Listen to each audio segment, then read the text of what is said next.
there's two things. One, God made it and it was good. And then two, all things are permissible, yet not all things are beneficial. Yeah. So if you're using something and you're having it's having negative effects on your life, like objectively, you're getting kicked out of your house, it's causing you to have fights with people, it's making you lazy, lose inhibition for doing things, sure, then it doesn't sound like this thing is beneficial to you at all.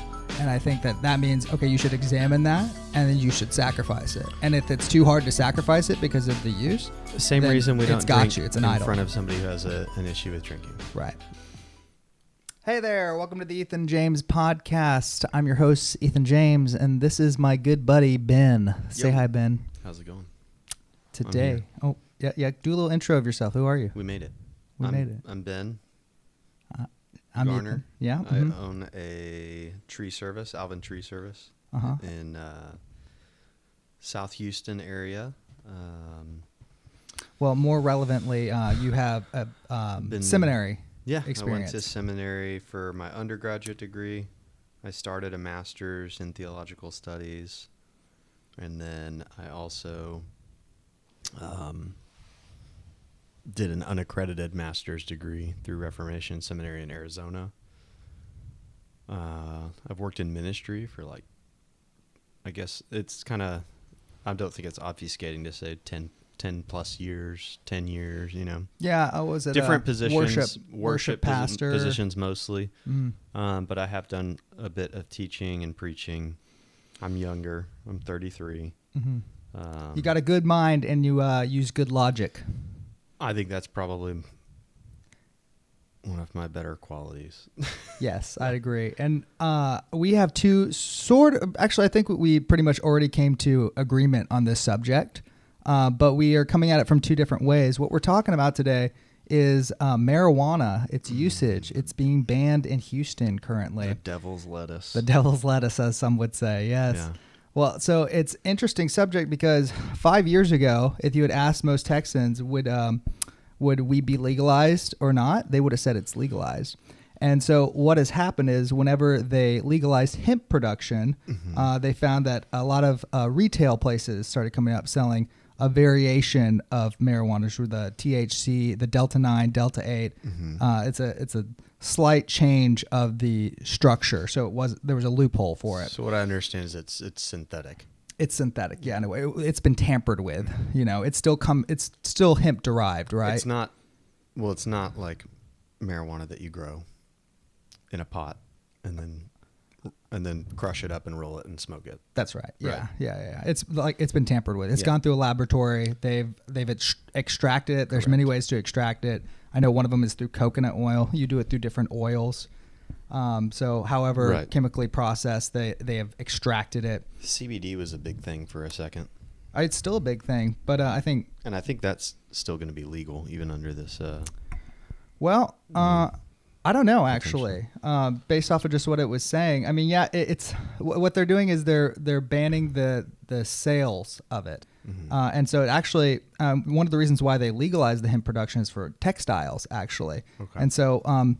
Going into it, one guy that was kind of fighting the bill at first, and I forgot who his name was, it's like Sid something. He was actually saying that this isn't going to hurt the agricultural, the production of hemp and for textiles and stuff like that. It's going to target the sales to minors, basically. And so what they've done is they've outlawed it, and a lot of vape shops are actually going to be closing down. But I've already seen several. Yeah. I went... Candidly, I bought some because I don't believe it's a moral wrong, but that's part of what we're going to be discussing is whether the Bible preaches it to be a moral wrong or right, and also does it have negative effects that still qualify us for banning it? Like, is it like alcohol? Like, does it still cause negative effects that we don't want to see in society through the way that we're using it right now? Sure. And that would make it kind of a moral bad on society. So these are two angles that we're coming at it, because I believe that, the progressive liberals kind of have a point whenever it comes to like the hypocrisy of not thinking that marijuana can be used because they haven't proved a moral wrong in it, at least from my experience. Like, people just don't talk about it. Yeah. And they generally have strong prejudices on it. and I believe that is through a lot of propaganda that's been placed out there. But there also is some truth to it. There are more studies that are being done more and more. And so we're going to get into that. Go ahead. What is your perspective on it? On usage of THC. Yeah, your background, your thoughts associated with it. We had a little bit of pre-discussion about this over the phone last week, and a lot of pre-discussion. Yeah, it was good. We basically worked it out. It might have been more interesting to argue it out on here, but we came to a similar understanding, I think. Yeah, I think that would be the discussion that people would want to hear, but I'll try to recap. I thought about it more since then also. So, same. I guess I would start by opening my framework to say that my starting point for the framework would be based in Scripture. So I think we'll have to be clear from the outset what I think about a lot of things that could be considered mind-altering or substance usage. So if you look back through history and through Scripture, if you have like kind of a good understanding of how we treat things like this. I mean, there's always the opening argument from an evangelicals can be like, oh, well, you should always be sober-minded, especially the Baptist heritage and history. And so, for example, like they don't support drinking alcohol at all. Right. When you do communion, it's grape juice, right? So I grew up, every time we did communion, it's grape juice. And I'm like, it's kind of weird. Mm-hmm. So Yeah. I lean quite a bit more towards a Reformed perspective now. In fact, I don't know that my Presbyterian friends that are Reformed would think that I'm quite Reformed, but I definitely am on that side. I tell people a lot that I'm somewhere in between a Presbyterian and a Baptist, so Reformed Baptist, and there's a lot to get into. What would probably separate you maybe would be the child baptisms, perhaps, from a Presbyterian, I would think. Yeah, and I've had a lot of conversations with a lot of people about. But that's not what we're discussing. Yeah, there's all kinds of stuff to get into with that. We can talk more about that on another one, maybe. Yeah. But sober-minded. So the tradition, we're going to start with that. It's like being sober-minded. Mm-hmm. From that perspective, obviously, I have to agree with that. We want to be. And so I actually would take disagreement with that, and I have the word brought up. All right, because I've looked into this aspect, because you're right. That is a definitely what people. That's the first thing they go to, is that you're not being sober-minded, right? Well, let me say this, because I was going somewhere with that. Okay. I don't think that alcohol usage in general is prohibitive. It's not breaking that command to be sober-minded. Right. Yeah. So, unless you drink too much. Yeah. Now there's clear commands in Scripture not to be a drunk. Right. Right. Yeah. So, to be intoxicated. Sure. Yeah. And I think tobacco and other substances might also fall under the same sort of thought strategy. But like if you're looking to a degree. Yeah, but if you're looking at, there's other drugs too that we use for different reasons or purposes. For example, I won't get too graphic into this, but I have a buddy who was in the military, and when they're overseas, they're operating on a little bit different of a playing field in terms of what they can and can't do. Mm-hmm. So like he would give, I don't know if we're allowed to say the P drug on. Is this going out on YouTube? It is going on YouTube. So maybe just like censor yourself. Yeah, I think they censor that. So, but you know which one I'm talking about. Use words like grape or something. Yeah. So, menthol, but with a P instead of an M. I don't know what you're talking about. PH. To be honest. Okay. Yeah, with a PH. Yeah. They have lollipops laced with it that medics can carry in case somebody is literally bleeding out on the battlefield. Yeah. And their job is to make them comfortable. And one of the things you do is you just get somebody laced out on something to help them relax, Yeah. So they're not in pain, right? Like more severe people would probably even still disagree with that usage. I don't even think that that's a bad I don't think so either. Usage. But you also get into the pharmakia sense of it, and I think that's another angle that a lot of people would. It's drug. I'm sure we'll talk about that a little bit. Those are two aspects I'd like to look at. So drug usage can be part of the conversation. But in general, I would say I don't necessarily think that ideology, which is probably the strongest argument I think that a person that takes that side has, necessarily disqualifies the use of it. A lot of words, but essentially what I'm saying is like maybe it's okay sometimes, and then maybe other times it's not okay, which is how I feel about alcohol, and it's how I feel about nicotine. Even with cocaine as well. I feel about other pharmaceuticals. Cocaine is used that way. I don't know. Hopefully I can use that word. I mean, they use it as a opiates. Opiates. Yeah. Well, so they use it cocaine as a vasodilator. So they'll use it in hospitals sometimes. Yeah, I don't know if that's topically applied or. I don't either. But it has its place, right, of use. Yeah, and it's also it's naturally deriving. This is another point too is the natural not quite in frame. use or sorry, it's all right. The natural use or of it, right? So like with tobacco is typically enjoyed, we'll say, in like a natural form. It's the leaf, and you can crush it up and turn it into cigarettes, or you can roll it up and turn it into cigars. Then there's synthetic versions of nicotine that we get that you still derive from the plant, but that's what they put in vapes. Sometimes dip is like the actual dip, or sometimes it's the pouches that have like synthetic nicotine in it. It's not synthetic. It's technically from it's that, probably the same method that they use whenever for natural flavoring. What they can do is, for the definition for that is, you can take something natural like a blueberry, and you can take that blueberry flavor and then you can put it into a lab and then put up to 100 chemicals into it.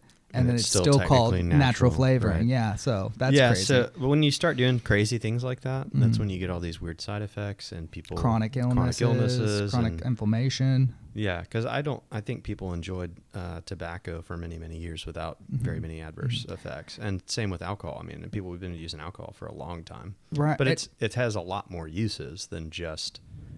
And I don't think distilling it is necessarily a bad use of it, because we do that to get alcohol that's pure enough for us to use as for cleaning. Yeah, sure. For other purposes. Right, it's not just like it's a natural process. Fermentation is already a natural process. Distillation is also somewhat of a natural process. You have to do it. But I'd say, and then what they're using marijuana for is like for chronic inflammation for a lot of people.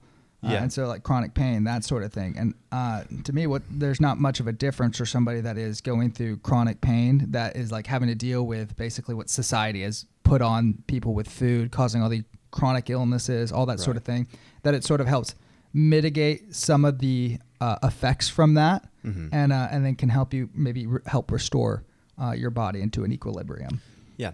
And I mean, that's how they did it for years and years with everything else other than marijuana use. It was like for alcohol on the frontier, every covered wagon had a whiskey supply on board. Like they'd be like, so and so's not. What is it? Disinfecting. Well, for all kinds of things.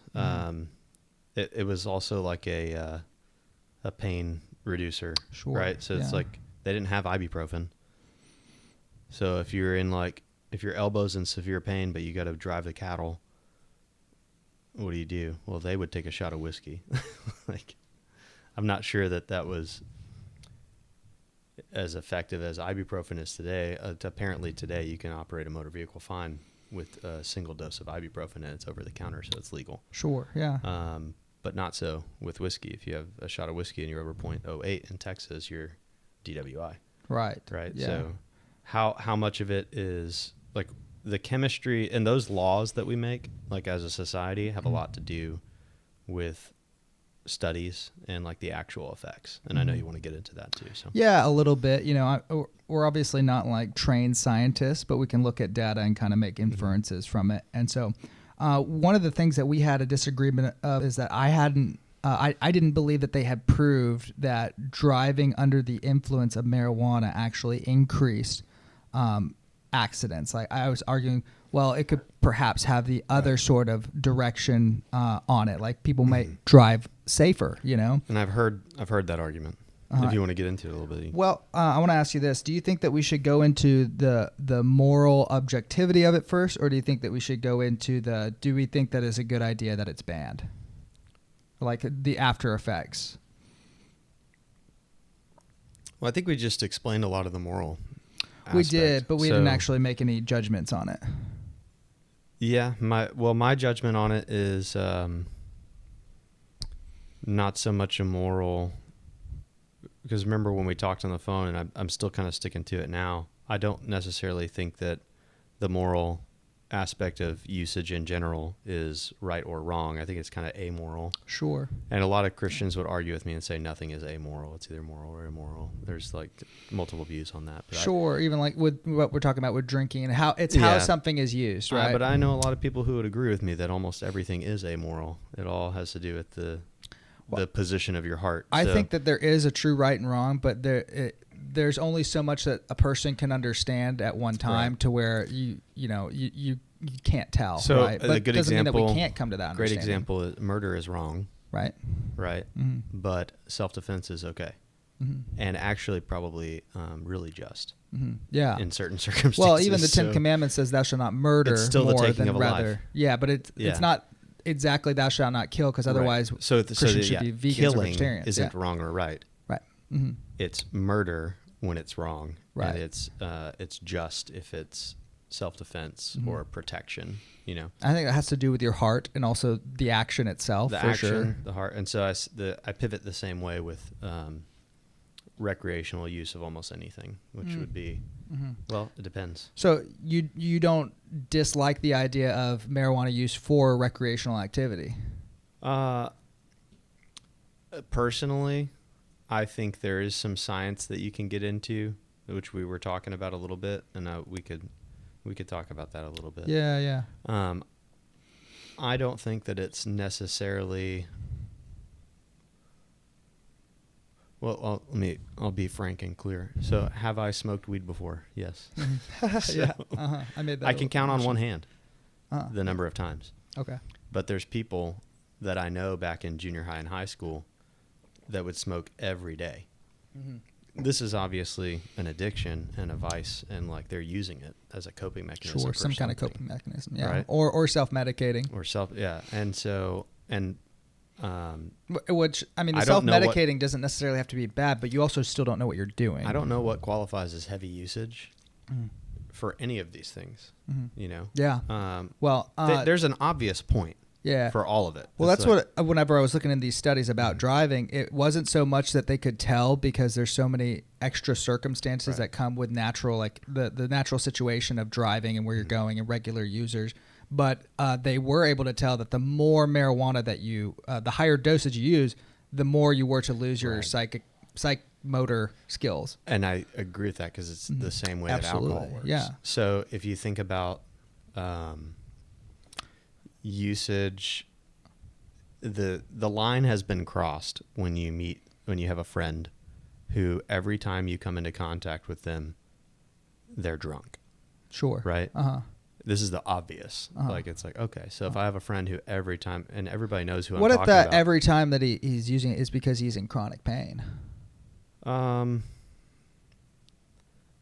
would think that are we talking about alcohol or marijuana? Marijuana, yeah. So you're talking about, because it's not just every time I talk to this person, but somebody that's self-medicating, yeah, and every time that he's talking to you, he's high, but he's using it for chronic pain, and he hasn't been prescribed by a doctor. He just finds that this works for him. So this is where everything gets really muddy. Yeah. Because for me, I'm like, well, what state is he in?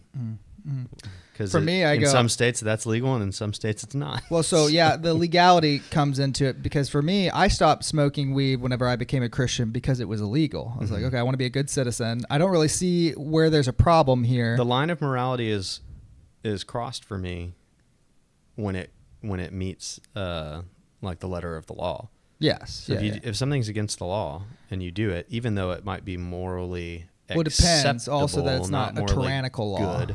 Right. Yeah. Well, those are two different things we're talking about. We're talking about just like... But I'm just making the distinction. So I don't have a problem with alcohol, but during Prohibition, I would have a problem with alcohol.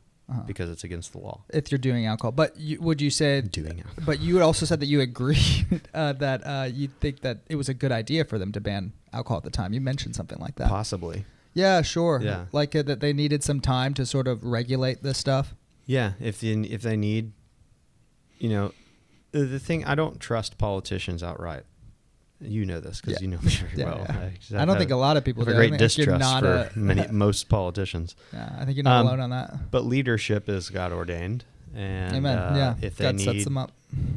If they feel like they need time to figure something out, if they oh man, we made a big mistake here, let's roll it back, just like calm down. Mm-hmm. If the people's response to that is, well, let's start mass producing it underground behind closed doors like they did during Prohibition, or bootlegging and stuff, that's a wrong response. Right, yeah. Like, just because people are going to do more crime because of its outlawing does not justify the legalization of the said thing. Those people are still in the wrong. Correct. And if they want to change things, then they have to do the research, the studying, and the work to we have a system for that. Exactly. Go lobby for it. Yeah, and I think when we're talking about driving in our children, that's whenever we say, okay, well, these things need to be regulated because driving is a privilege. Prohibition really screwed some things up. How so? What do you think? Well, it created all of the underground mafia networks and with the bootlegging and stuff, and that led to a lot of the horrible gun laws that we have now. Like a lot of the ATF, like the establishment of the ATF and all the stuff that traces back to Prohibition and like mafia. I did not know that. Yeah, they were trying to keep Tommy guns out of the hands of Al Capone and like other people. Because they were getting outgunned. And these crime syndicates, mafia, had so much money and power they could just like buy whatever guns they wanted and needed to keep producing alcohol. Do you think that would have been handled better as an executive order for a short time in this area where they were? Yeah, right. That like rather not put it into law, just say for this short time we're going to outlaw these things so that way the bad guys can't get their hands on them and.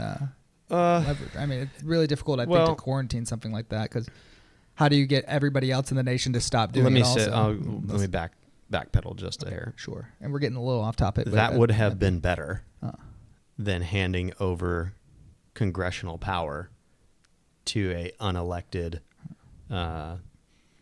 NGO. Or, well, they're not an NGO. Non-government official. No, non-government. Or it's not an NGO. Sorry, I used the wrong phrase. It's when you have these government instilled departments like you can't hand it over to an unelected department of the government because that doesn't truly represent the people, and then they get set up and they start running roughshod, making their own. What they're doing right now is the way the laws is specifically with guns. I don't want to get too deep into guns. But specifically with guns, what it is this is something that's protected by the Constitution, and the only people who have the power to change that. You have to get 60% majority. Congressional vote, yeah. And they don't have that, and so they're sidestepping that by saying, "Oh well, they're not." They did pass the bill under Clinton, the gun automatic, like semi-automatic. It's like AR-15. It was passed through and magazine through the Senate. I'm guessing. Yeah. Well, So they passed it, and it went through the House and Senate, and it got passed. Everything's good. And then, so now what happens? The ATF for the past 20 years has been interpreting. Sure, and making prescriptions. Saying, well, this is what this means. When they say stock, it means this. Or when they say trigger or receiver. Using word games to try and get people to give up their guns. Well, we think this word means this. It's like, well, you don't get to do that. That's not your job as the ATF. Your job as the ATF is to enforce the law as written. Right. And if you need clarification on what it means, that's the Supreme Court. And so we've had all these cases where now the way it works is they'll issue a ruling or a reading or whatever they call it, right? And then they'll arrest somebody based on that, and then that person has to go to court, and it ruins their life because it costs a lot of money to hire a lawyer. Sometimes they've got these organizations that are out there that will like offer free legal representation for gun rights. But it's like lawfare, basically. Yeah, and then they'll take it all the way up to the Supreme Court, and what's been happening lately for the past 10 years is that the Supreme Court always rules in the person's favor. Like the ATF almost always loses. Like good. So the person, so they end up being fine, but it eats up 10 years of your life, and you don't really get to like. It's kind of a gamble, right? So you don't want to be the person caught with the bump stock. Yeah, I want to steer Right. us back to the Yeah, marijuana. let's steer back to time. marijuana, but it's that's a good similar tangent. But yeah, yeah, it is. I guess I forgot what the segue was into that. We're about talking banning about it and how prohibition. prohibition caused a lot of that. Okay, We're the having gun all these stuff. gun issues now. Well, because gun of issues, prohibition. but why was prohibition bad for marijuana usage? The way that they did it was bad, and you were asking me if I thought it would be better because they if it put was it through the Senate and the order, House, and they made a law against it that because they formed set the up ATF. the ATF. Okay. Yeah, Okay. because they had formed the ATF instead of they didn't have a limited time on the commission. So like right now, everybody's all mad about Doge. Doge has a timeline. Yeah. They're only going to operate. And for that a was certain amount also of time. already Like, it was already in existence as something else, right? It was like yeah, it was, they kind of rebrand it, but Yeah, we gotta rebrand get it, too and it was still complicated. a- I'm not a yeah, lawyer, and I'm not a politician. Sure, I'm and not. yeah, I'm and just also using off topic. logic. Like I'm Yeah, just yeah. trying to think clear about Sure. what's happening. Sure. So, And so with marijuana, I would say similar deal is, but the interesting thing about the difference between how we handled alcohol in prohibition and marijuana now is that marijuana has been up to the states now for a while. okay. Well, Yeah. Well, yeah, I guess so. Well, depending on there's still some legal it's technically loopholes. It's still a federally drug. illegal. Yeah, right. It's a controlled substance. That's fine. Bing. It's a federally controlled substance, but states have been coming out against it for a while now, and like Colorado was the first one, I think, or California, one of the two. They were like, "We're going to legalize. It's legal in our state. We don't care what you say, Supreme Court." And they were like, "Okay, but if a DEA agent, drug enforcement agency, Somebody picks happens them to up. pick you up You're still going to get in your slapped state, with a federal you're crime. getting a federal crime. Yeah. Yeah, it's still a felony." Yeah. Okay. And so, thankfully, most drug crimes, and the DEA is really only handling like cartels and syndicates and stuff like that. That they're not too worried about if they pick up a kid on the street and he's got an ounce of weed on him. The DEA is probably not going to come after you.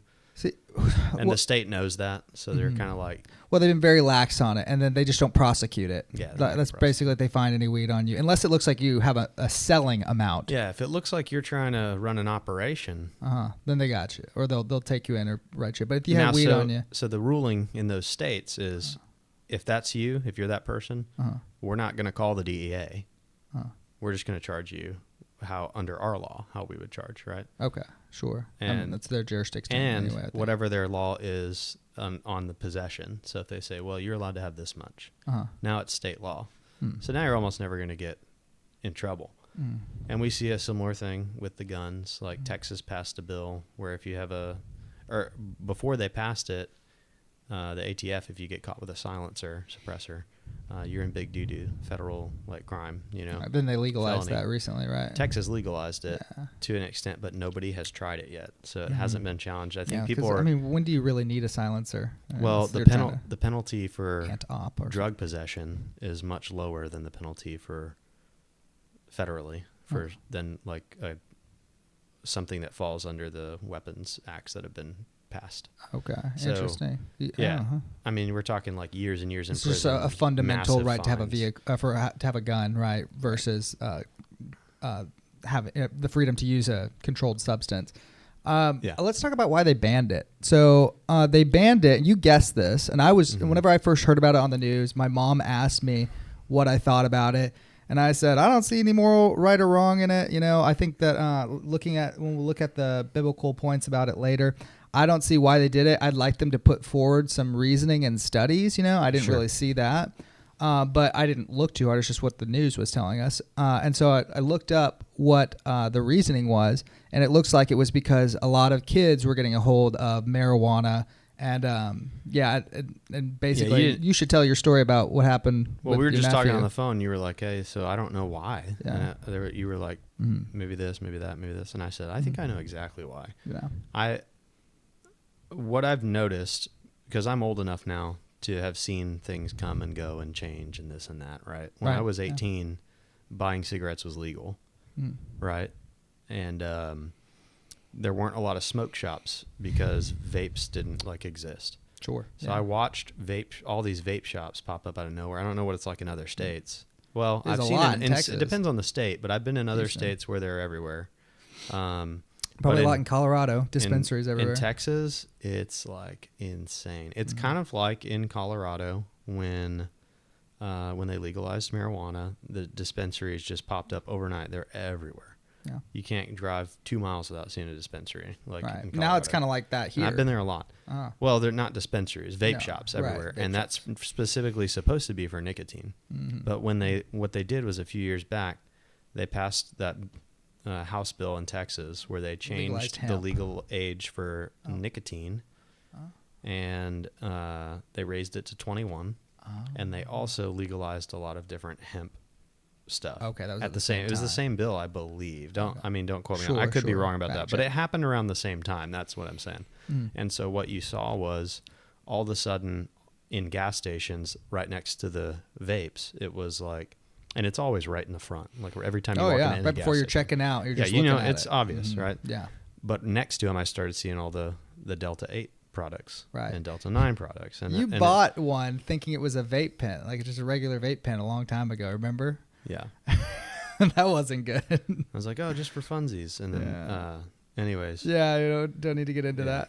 So, I threw that away. No, yeah, I remember you threw it away. But you told me that you thought it was just a regular vape pen at that point. Yeah, I was interested, and then I just like pulled on it once, and I started went into a coughing fit, and I was like, that was not nicotine. My goodness. Right.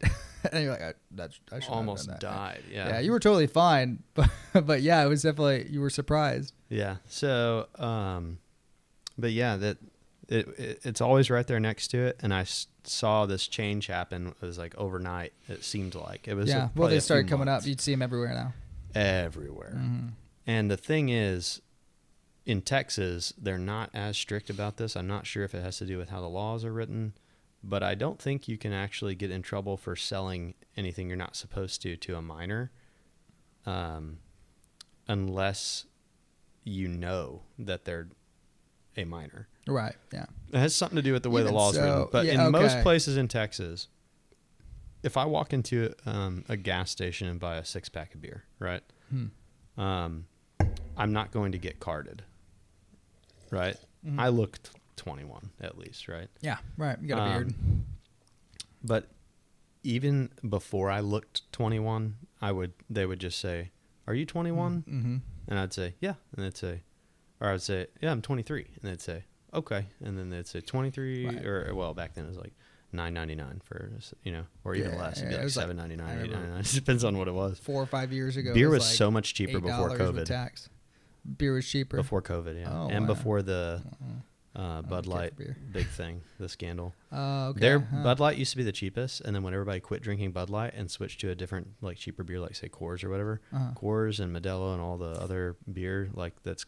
I mean, we're in Texas. I'm talking about beers that are always in a gas station. A huge market was taken out, so they could charge up a little bit more. I don't know if that was it or it was just a supply and demand thing or what. I have no idea. I don't know how the beer market works. Observation, yeah. But I noticed it. It was noticeable. It's just like when gas prices increase by $1, you notice, right? Yeah, so. right. But as you're talking about, this kind of plays into that story you told me the other day with your sister. Mm-hmm. Are you care to tell that?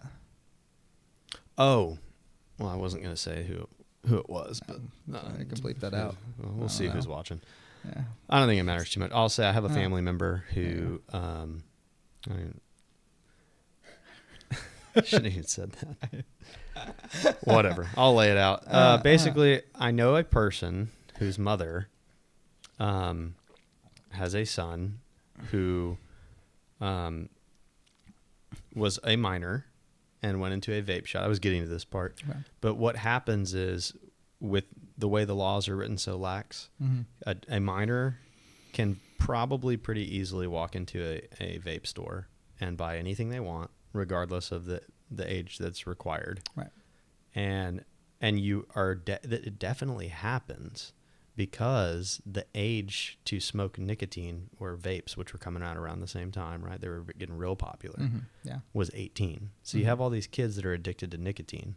I personally, we can talk more about this, but a vape is so much more addictive than a cigarette. Oh, absolutely. I mean, you get to take it with you. Unlimited everywhere. access, inside, outside. It doesn't smell bad. Like you're not going to bother anybody. They call it ghost vaping, where you can like just clear the and you hold it in long enough. Like that, yeah. No, if you hold it in long enough, then when you exhale, the vapor doesn't come out because it all gets absorbed into your like body. the way it works, and that causes a lot of health problems too. Right. So, anyways, all these kids are addicted to nicotine, and then all the overnight 21. So now you've got 18, 19, and 20-year-olds that all are addicted to nicotine and they can't have any.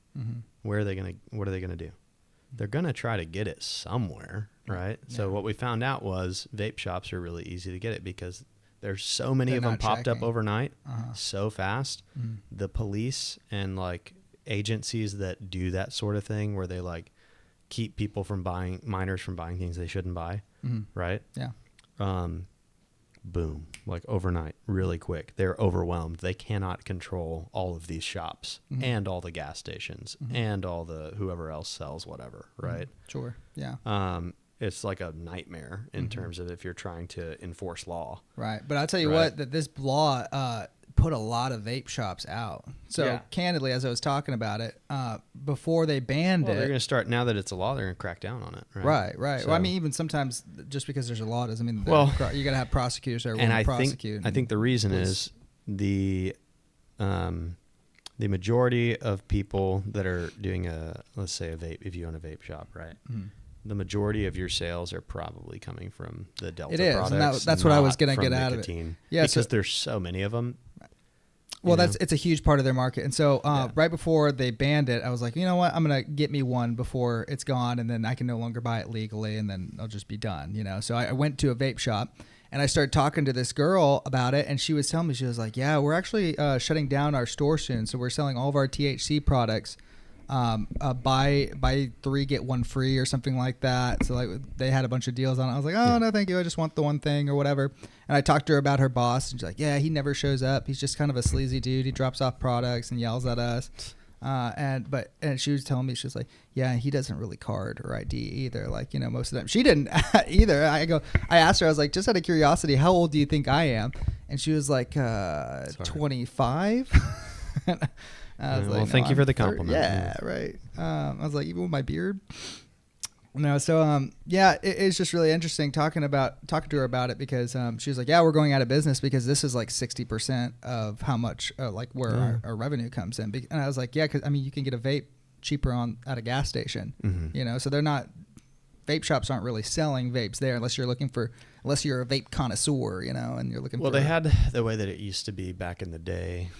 When it first started getting popular, it was more you have like a device and then you just add juice to it. Right. And the people that use those, it continues to be an atomizer. They continue to be popular. I think those shops that were mostly doing that, like that's especially, but a lot of the ones that pop up stores that you see all the time or used to, they're just selling a lot of like disposable ones. Like Bahama Mamas is money. Like it's got a pineapple and it like looks kind of like they got like hemp weeds and it's like got glasses and stuff like that. And so they're selling disposables and Delta products, right? And that's what and bongs. That's what they make. Yeah, and other smoke related paraphernalia. They don't even call it that though. They can't. It's like water. I forget what they call it. They have to.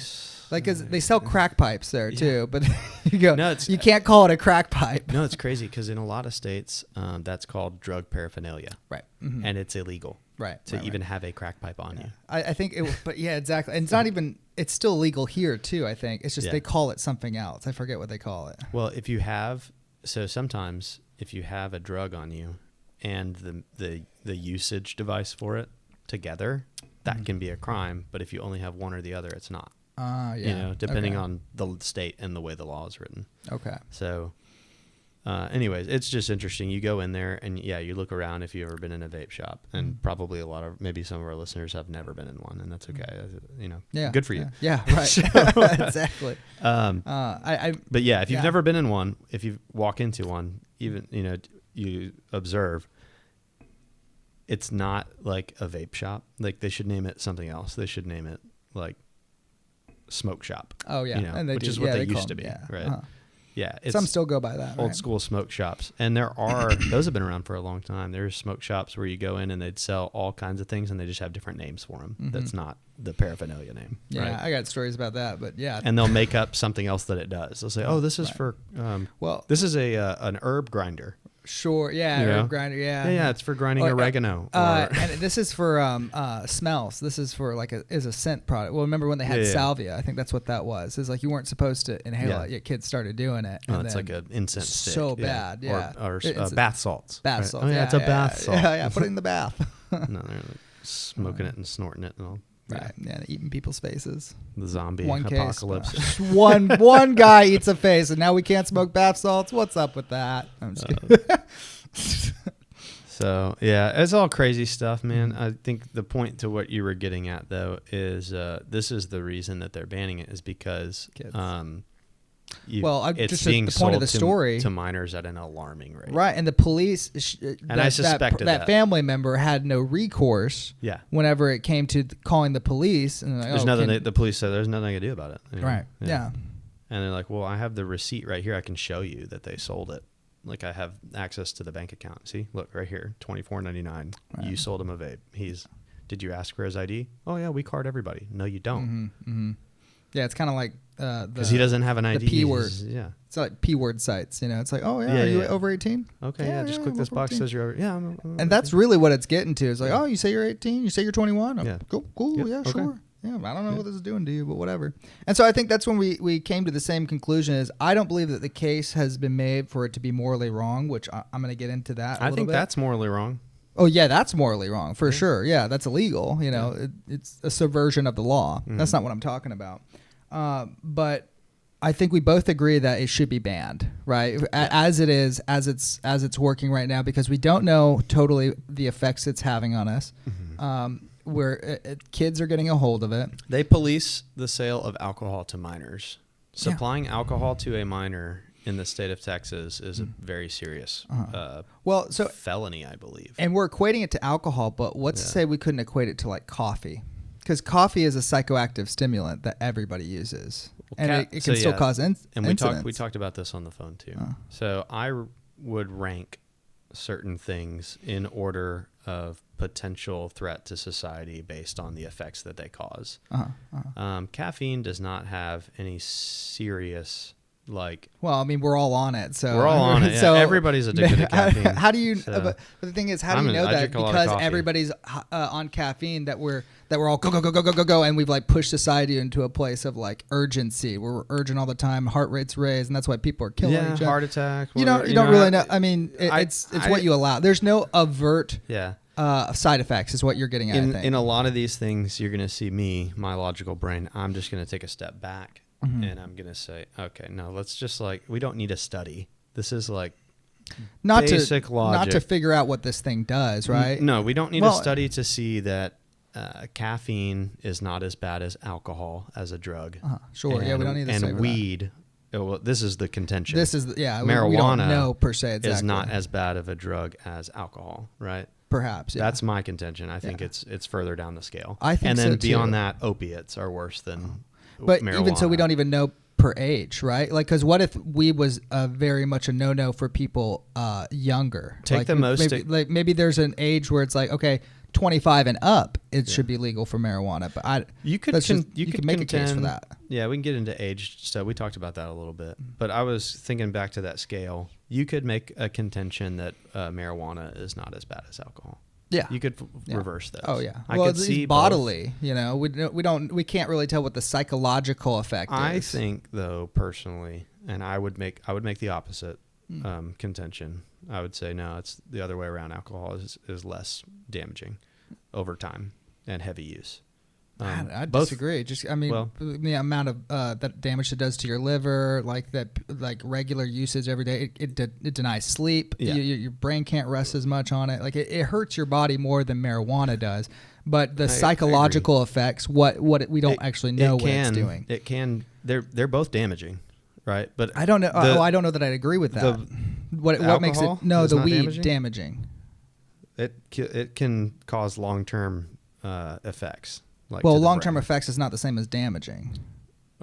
irreversible damage, just like alcohol can cause You irreversible could say damage to your liver. irreversible change, perhaps.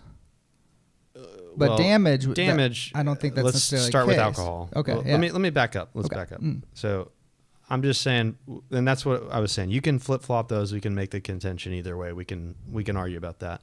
But just looking at the scale, you don't need anybody to tell you to pull up studies and tell you that caffeine is not as bad for you as the drug that we referenced earlier, the pH, or any form of opiates or amphetamines, right? These are obviously, what I would do is I would say, look at like a really high dosage of any one of these things in a single use case and in a long-term use case. And what does it cause the person on them to do? Well, if you have a really high dosage one time of caffeine, you're probably not going to feel great. But it's not going to hurt you or cause irreparable damage to your body, most likely. No. It might cause some more low-level brain damage, perhaps, but a really there's nothing high, to say that you can't like a really high regenerate dosage that. of some of those other drugs will kill you. Sure, yeah. Even a Right. low dose of pimentanol. I was thinking that, or I'm thinking more like the traditional amphetamines and opiates, right? Yeah. A high dosage of that can kill you, right. just like that. Heavy usage of that over time causes like insane amounts of paranoia. Perhaps. Well, there are studies that have shown that. Yeah. But I mean, This is my point. You don't need a study. If you go downtown and you see a guy walking around on the street, shaking his fist and yelling at invisible people.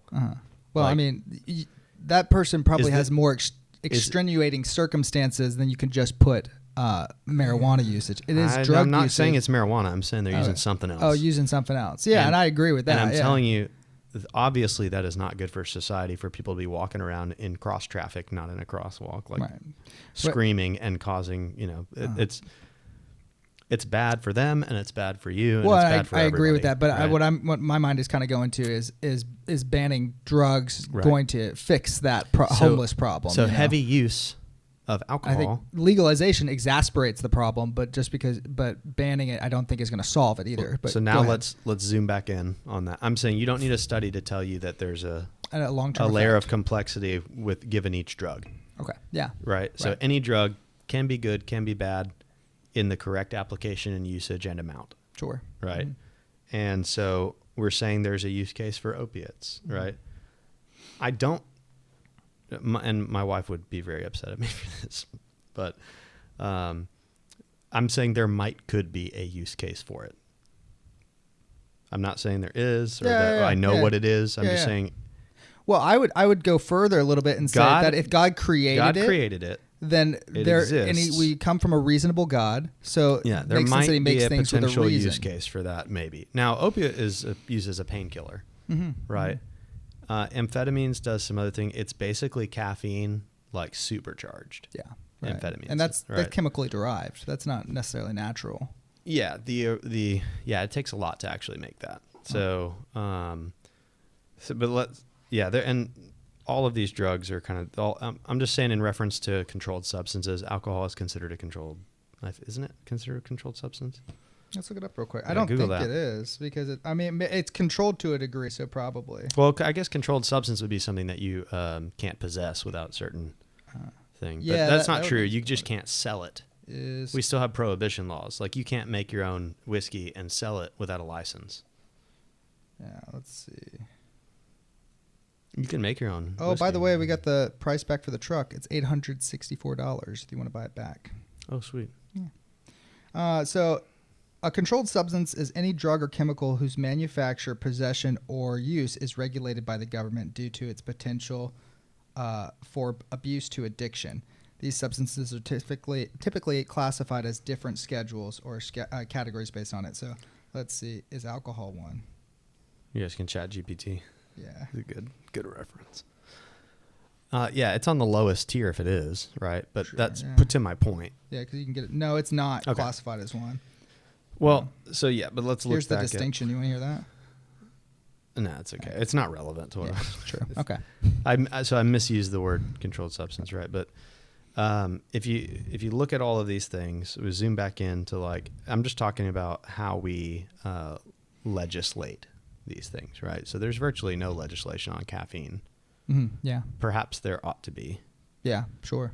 I say virtually because I'm not sure if there is like some on how synthetic or like how you can sell it or what. But you can buy as much coffee as you want and drink as much as you want. Yeah. And it's not going to kill you. Right. Well, I mean, it can't. Well, it could, right? If you drink enough caffeine.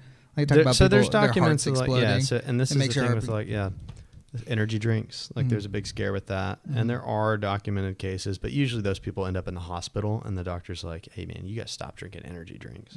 It's going to kill you. Like, I think substance abuse too is much caffeine. more of it's some kind of internal problem. It's not because of the drug, but the drugs don't help. And especially if you're eating or drinking something that's supposed to be fine and then it actually has addictive qualities to it, it's not going to help with the spiritual void that you're trying to fill. Exactly.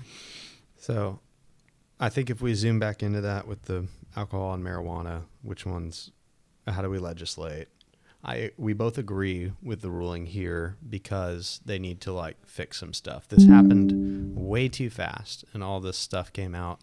And then all of a sudden we've got tons of minors having access to like the Delta products and stuff like that. With possible long-term negative effects. And that was my immediate like reasoning for why they did it. When you told me, I had no idea.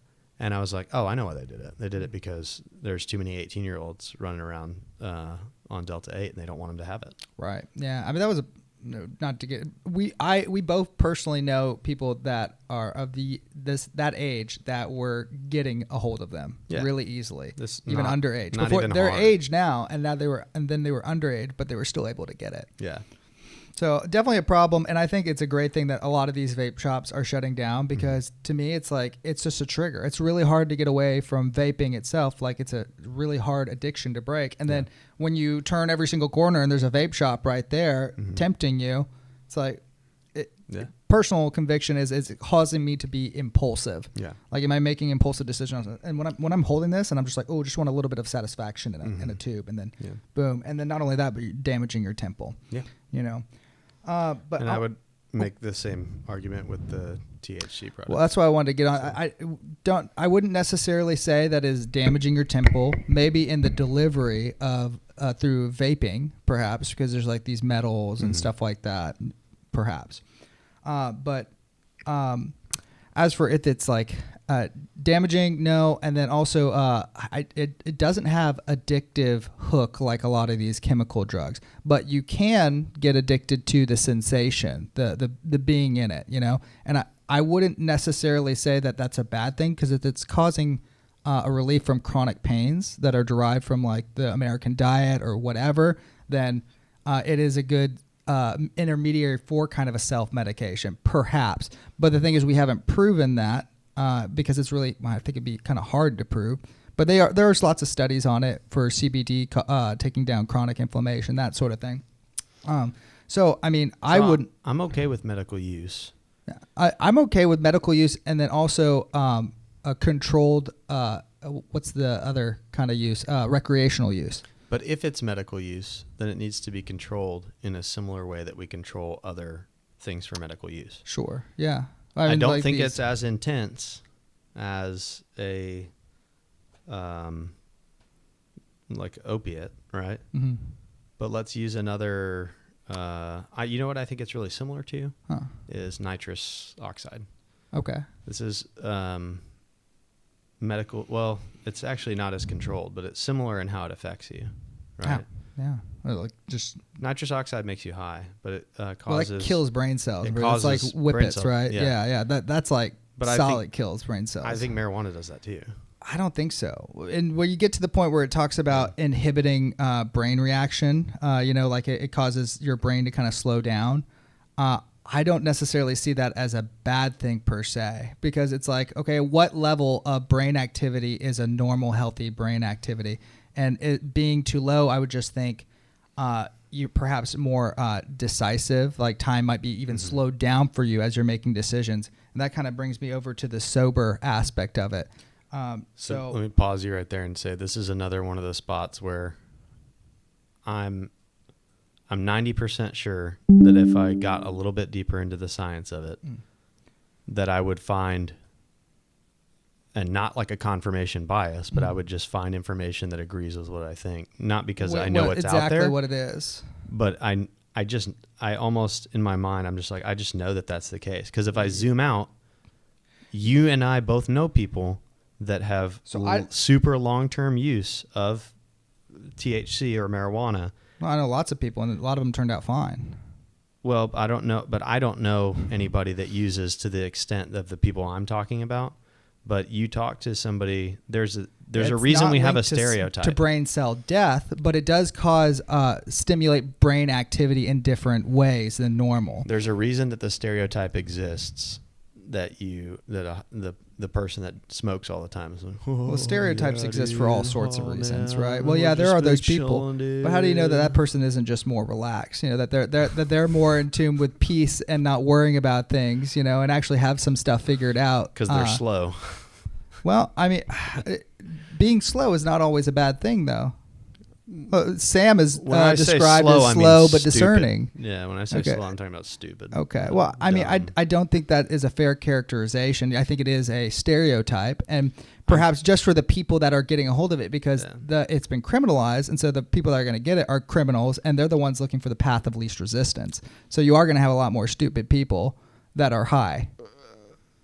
Perhaps. I'm saying that I think the reason is related somehow, and we know that long-term dopamine overexposure can also cause some of these problems. So that's what I think. But the dopamine, root. I don't think comes from the hit itself. I think the dopamine. No, it's your body's reward response. Well, response. No, but if it did, then you every time to get that response, it'd have to be every time you hit it. That's why it's addictive.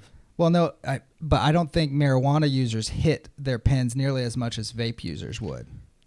You're talking about the difference between nicotine and marijuana. Marijuana, yeah, in a vaping. No, I'm comparing it more to like alcohol or something like that. Well, so like, yeah, you don't drink as much alcohol all the time. You can go, hours or days or months between use. But heavy use, I would think, would be like we were talking about earlier. The person who's drunk every time you run into them, or drinking. If you start to see those long-term effects, I'm saying there's an obvious effect that many drinks of alcohol has on your body that causes you to be a little bit dumber. Right, yeah. A little bit. Lower inhibitions. What they say is it lowers your inhibitions. Activity. It slows your response time to everything. And marijuana does a similar thing. It lowers your inhibitions and it slows your response time. So if you're heavily using it, I think what can happen is you end up in a very similar situation. I think it's actually probably the closest comparison is going to be alcohol. I think you're right. I think you're right about that. But I as to where it is on the scale of danger, where it's at, I don't know that it's so cut and dry like that, because I don't think, you're getting hits of dopamine. You're probably more easily getting hits of dopamine also because your inhibitions are dropped and you're doing things that you feel like are, everything's cool and whatever.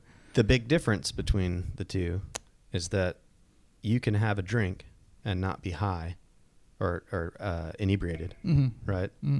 That's true. Drunk. Yeah. But you can have one hit and you can have one hit of marijuana and now you're high. Yeah, so and then it can put you, and who knows, and it's the dosage is, you don't know how much per person, how much a dose is going to affect somebody, right. And it affects everybody differently. You can tell with alcohol by body weight. Yeah. So if you are using alcohol as the comparison, and the Bible says don't be drunk, how do you think it would feel about being high?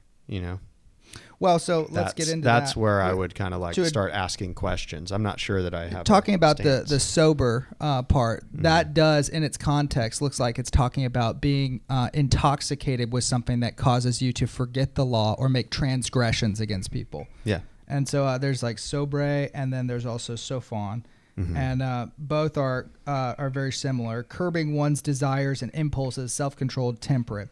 So I think that you could find a lot of people on both sides of it that would actually be maybe, when I talk about being overly anxious, that they're thinking about a lot of things, right? And so maybe that they are also being more vigilant against a lot of things. So I don't, and there are people that use a combination of marijuana and alcohol. I think that with the right mind, you can still be sober, temperate, Like it can be used to curb eating habits even, and for some people it doesn't at all, right? It encourages eating.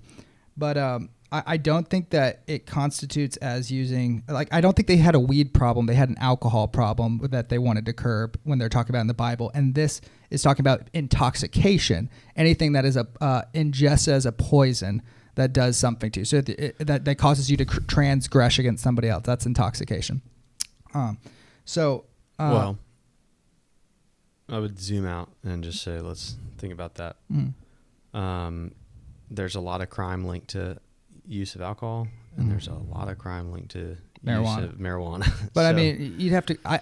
Marijuana is unique in that as that there was not a big campaign to demonize it as much as like really, alcohol. Like if we're talking about the Bible in the Middle East, they didn't really have marijuana. I don't know. They were smoking all the hashish, hash. I guess. It doesn't sound like it's not made mention of in Scripture. Smoking of anything, actually. Well, they talk about like doing incense in the temple, within the context of that. But I don't think that was necessarily mind-altering. Well, and so I think that they probably would have counted it under pharmakia, which would be witchcraft or sorcery, because what that was talking about was anytime you used a drug to try and get closer to God rather than him choosing you. And usually what would end up is you talking to spirits. You get into a spiritual state. And that's classified that's sinful, right? Right, exactly. That'd be sin. So, Right. And so, I mean, and otherwise, if pharmakia was just anything ingested, period, then we'd have to like destroy the entire pharmaceutical industry, right? So this was in it's not. Well, it's not. So it's used in trying to communicate and get secret knowledge. Right. Of things and using it in that way. So I don't believe pharmakia is excluding the use of marijuana. And then also my final verse, I'd say that there's two things. One, God made it and it was good. And then two, all things are permissible, yet not all things are beneficial. Yeah. So if you're using something and you're having it's having negative effects on your life, like objectively, you're getting kicked out of your house. It's causing you to have fights with people. It's making you lazy, lose inhibition for doing things. Sure. Then it doesn't sound like this thing is beneficial to you at all. And I think that means, okay, you should examine that and then you should sacrifice it. And if it's too hard to sacrifice it because of the use, same reason we don't drink it's an in idol. front of somebody who has an issue with drinking. Right. Yeah. Right. So, and that's why I wouldn't encourage anybody to do marijuana. My point about the marijuana would be, in general, I think most use cases are not beneficial. Yeah, I would agree with that. And because I think people are using it recreationally and stupidly and like at parties and stuff like that. Yeah. It's not for medical. I don't know how I feel about the recreational use. I'm okay with medical use.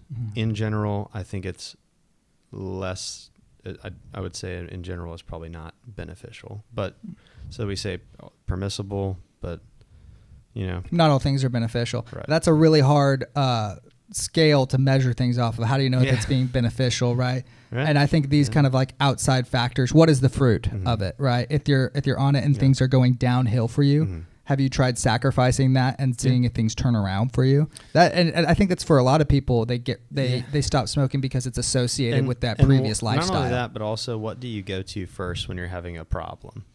If your answer is a cold beer, I'm just using that as an example because we have that, or a joint, right? I need to mellow out. I'd like to relax, Yeah, let me smoke a joint, and so or have a beer, or whatever, right? Because we use them the same way, pretty much.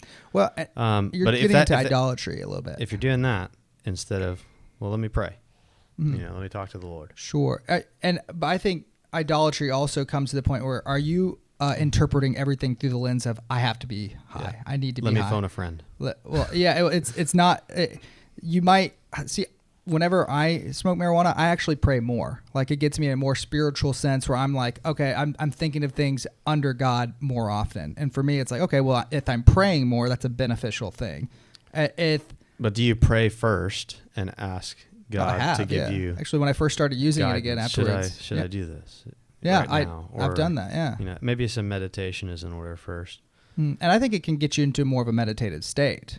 I'm saying before the use to make sure that it's appropriate.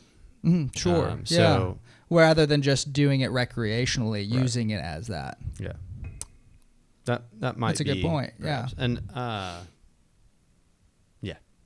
So Yeah. I think that should be any Christian before you're doing something. It should be, should I do this? Should I go to God and with this? Like, should I do this, or should I just like suffer through the pain? And I would circle all the way back around and say, a strong conviction that if it's not legal, then no. The answer is no. Oh yeah, no, I totally agree with that. So Yeah. I don't know what it's going to be like right now with the way the law is written, but you're saying it's the sale is prohibited, but I don't know if possession or usage is also going to be prohibited. Yeah, I don't know. Probably, definitely while driving, I'd imagine that if you have anything like that on you, or if they think that you're under the influence of something like that, I think it's probably And I have no problem with prosecutable. that because we do it already.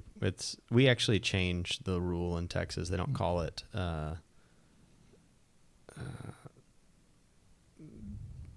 DWI is what it used to be called, driving while intoxicated, and that was targeting alcohol. They changed it to DUI, Yeah, driving under the influence, right. because that actually counts for anything. Say you had a drug. But it wouldn't count for coffee, right? No. And that's a psychoactive stimulant. But say so- but say you're on a drug that has a prescription. If you don't have a prescription for it, you're already in trouble. I agree Say you with. have a prescription for it, but Mhm. it says on the bottle, "Do not operate a motor vehicle." Sure. While Yeah. then you're DUI. If it And was you can get a approved charge. recreationally, I would want to see tests of, okay, at what point am I over the legal limit of smoking? And Yeah, I they don't know know what how the they effects test are. that. Well, they can actually test the levels of it. It's like there was a number system. would in one of these imagine that- things where it's like they count the cannabinoids or something like that in you. They have like a number from like 9 to 11 was like psych motor and I would debility or imagine something. that's coming next. Sure. Well, yeah, there's a You lot know? of money in it, right? Yeah. So, and people want to use So- it. So I think it's just a good conversation to have because I lean towards regulation for right now. Yeah, I would be because we pro don't more know. regulation for this in terms of something like that, because we already do it with alcohol, Right. which is a good thing. It's getting kids hooked on something before they're fully developed. You know, we don't know what it's doing to them. Yeah. Is it you or me? Hello. Okay, we're gonna pause and I'm gonna pee. So yeah, I would if that's kind of it, I would just end with for anybody watching, if my views are wrong in your eyes, then I totally understand. Yeah. I'm willing to change my mind on any of this stuff. Right. I don't Same. think that I have all of the answers, or that I've even thought through critically and biblically about everything. And we every didn't go little through all point. these studies either. You know, No. it'd be good to have an expert. I'm on. just thinking from a very generalized perspective. I think overall, the law that they're passing is good. I think it's going to do a much more good. I think it's going to restrain lawlessness and and bad behavior. Yeah, I think it tempers Tempers some stuff that Yeah. we would agree with. Yeah. So, yeah, that's pretty much my take on it. If anybody has any more thoughts, I guess they can just leave it I in think the more comments. people are going to be disagreeing with me than they are you.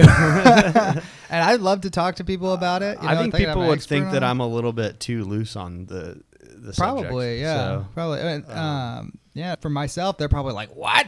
Ethan's bought a vape pen? You know, Yeah. so. well, like I said before, I can count on one hand the amount of times that I have used, and actually all of them were negative experiences. So Okay. I haven't used it. I've had a again. lot of negative experiences, but I've also had a lot of calming and like worked through a lot of body work. Like I have a lot of chronic inflammation and dysmorphia, and I find that it gets me into a place where I'm able to like get a regulated breathing pattern and just relax and then like work through some pain. Yeah, I'll stick to my cup of coffee.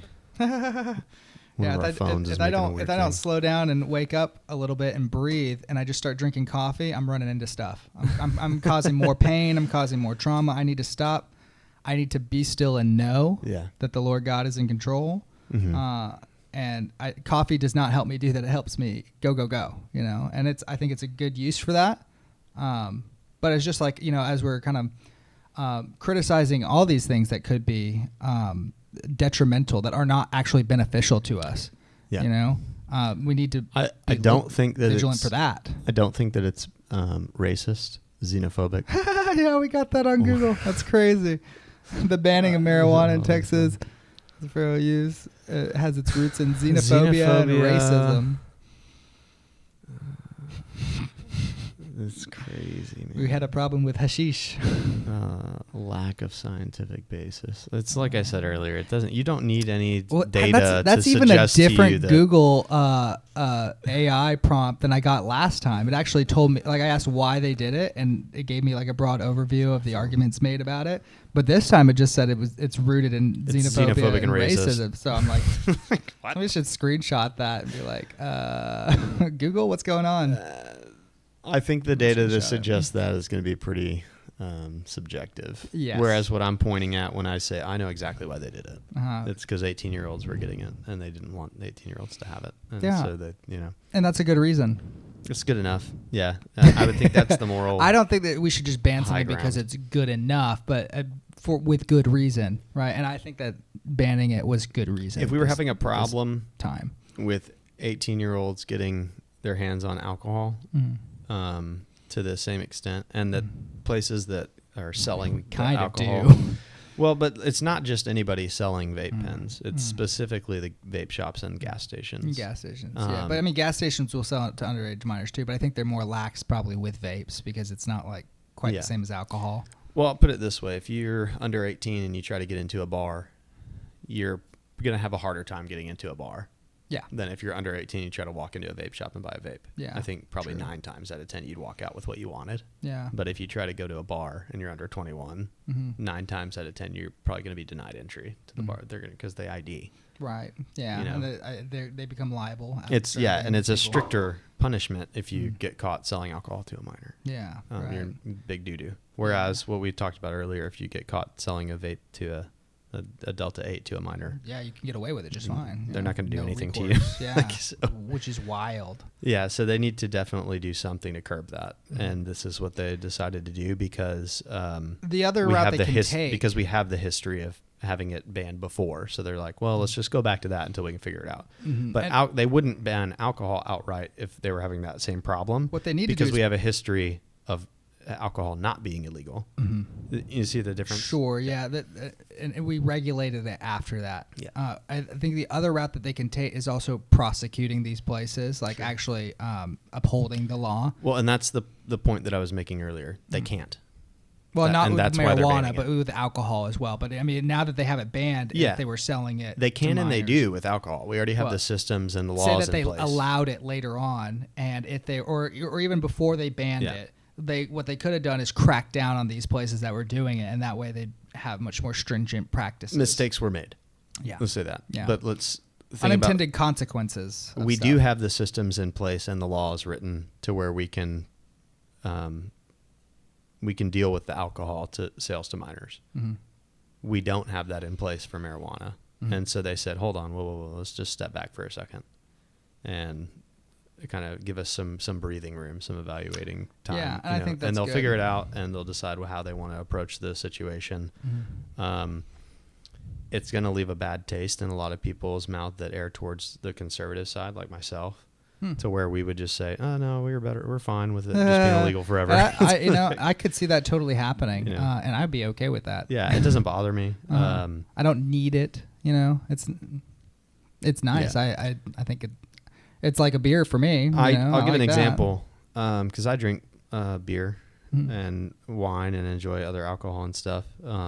And we went on vacation and we were in Arkansas just this past week. And something that was hilarious to me, I've never been to Arkansas. I've been to Missouri. I've been to a bunch of states. I've never been to Arkansas. Okay. So we went. I have a cousin there. And the first place when we got there, they had like a little bowling alley that had a bar and like a restaurant and everything. And it was a long drive. And my wife and I came in and we ordered some food, and we were letting the kids run around and play because they've been cooped up in the car. And I said, "Gin and tonic sounds really nice." And she was like, "Yeah, give me one too." So we both had one together. And when I went up to the bar, the lady was like, "I need to see some IDs." And I was like, "Oh, that's kind of weird. I don't get ID'd in Texas if I'm at a bar and I order a drink." Yeah, same. Generally. almost never. Yeah. Right. And so I was like, that's so funny. And I said, maybe more strict there, that particular place? They're really strict in Arkansas, statewide, is what I found out. Interesting. The whole state, they're super strict. Uphold the law. They they didn't even get rid of a lot of their blue laws until very recently. Oh, interesting. Yeah. So they have these. Are your computer sounds recorded too? I think so. You probably hear it. Or maybe if they're only attached to a window. I don't know. Anyways. They're really strict. They just lifted a lot of blue laws like not too long ago to where there were still a lot of counties that were dry. Okay. Lots and lots of dry counties. Is that you? Yeah, I forgot to silence it. I should have. Let's see that right here. Scam likely. Sam, how unprofessional for you to have your phone. I'm so sorry. Silence doing that. It's my other phone. That was my other phone. This was my phone, and then I have my other phone. I got two phones. One for the Sometimes when I ride around in my car, I have my burner phone. Several $1,000s in cash and a gun. Yeah. And I'm like, that seems if I got pulled over right now and they searched me and they found a second phone, a few $1,000s in cash and a gun. Yeah, that. I mean, it wouldn't look good, but you could also suspect. really easily argue that you have a business, and then you could easily prove that in court. I own a gun. I'm on my way to the bank to deposit cash. That's my business phone. Yeah, but I do tree work. People paying cash. Don't tell me you do tree work. Why not? Oh. Yeah, I work with green, man. Yeah. Some of that herb work, you know what I'm saying? With trees. No, there's a stigma against people in the tree industry. Oh, yeah, because they're on drugs, too. A lot of people in tree industry are on drugs. Hard drugs. Meth. Yeah. Another word for it. So. Well, I think that's good. I think we covered a lot of stuff. That's a very interesting topic. Yeah. Please comment if you're curious. I'm probably going to. Yeah, I'm curious to know where other people fall, where they agree, where they disagree. I don't think either one of us are really hardline stance either way on either one of these issues. I think we just try our best to think about it. I wouldn't through a logical framework and look at scripture where it's applicable. Yeah, absolutely. And we don't know where it's a stumbling block or not. So I wouldn't encourage people to go out and try it. Like, just because I've used it and I don't think that there's a problem for me that I'm not convicted against it. Correct. Doesn't mean that you should go out and try it now. Yeah. And I don't. That should be done. I don't tell people under God who are 21 who are of legal age to drink. Oh, you've never drank? You should try. Let's get you your first beer. Come on, you gotta try it. You know. Yeah, right. That's not like why would you do that? Just open the door. They can try alcohol whenever if they've never had a sip of alcohol before in their entire life. You know. If you're running around with my kind of people, then by the time you're 21, odds are you've probably had your first sip of alcohol. Right. I'm talking about church people that use wine in communion. Oh, okay. Right. You could interpret that a couple ways. Well, I'm thinking somebody else, but we're going to go ahead and end it there. All right. All right. Thank you very much for watching. You take care, guys. May the Lord bless you and keep you. Adios. Wow. What an interesting and controversial episode. Now, I know we didn't get that deep into the science in this video, which is why I want to do a later video. But keep this in mind, that the only thing that we can be sure of is the Word of God, which is in Scripture, by the Holy Spirit, through Jesus Christ. So keeping that in mind, go disciple the nations, and don't forget to like and subscribe. May the Lord bless you and keep you.